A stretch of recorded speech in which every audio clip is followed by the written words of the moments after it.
my gratitude to SITI Academy for the recognition and award bestowed upon me. I was not born and brought up in a family which didn't have any social background to prompt me to become a writer. However, my father was a reasonably good reader and he had great respect to his literary personalities. In my high school days, we had a venerable guru who used to narrate the stories of the world classics. He opened our eyes to look beyond textbooks and equipped us to enjoy reading. But I remember that my reading in this period was without any discrimination. Things changed drastically during the college days. I began to equip myself to ask questions to books and seek exact answers from them. This habit made me realize that I was not sent to this world with the faculty to experiment with novels, poetry, or drama. I considered myself fortunate for being aware of what I was. I was not.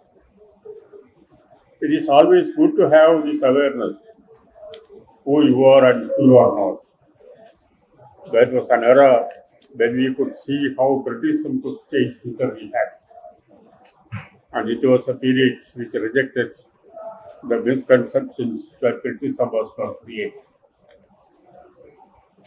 If we go deep into the human nature, we can see that the critical faculty of the mind is a differential of human Homo sapiens.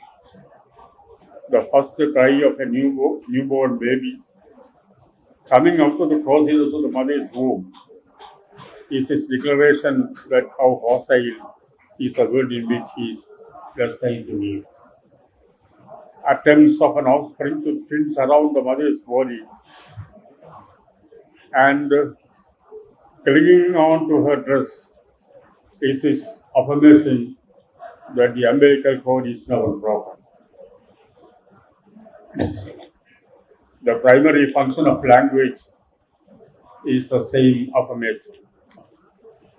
Language is inseparable from the humanness of man. And that is why man is defined as language animal. This could be the most meaningful definition of man. Man becomes man only within the languages. That is primarily what Heidegger defined language as the house of being. Being means my being myself. Without language, man is not man, but is only a two-legged animal. My endeavor is not to highlight the importance of language. My point is that the origin and functioning of language can be traced back to the critical faculty of human mind. When we use a word to denote the experience or a thing, immediately that experience or thing disappears, and it is displaced by a concept. This is why the symbolists believe that when you name a thing, that thing becomes non-existent. We know that modern linguistics only asserts this idea that language expresses not the thing but the sense of the thing.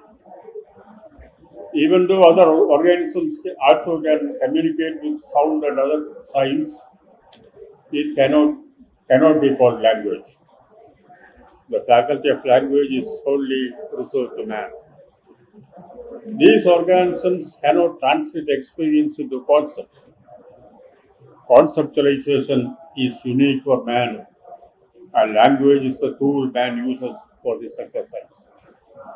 We do not go much to see how man creates a universe of ideas.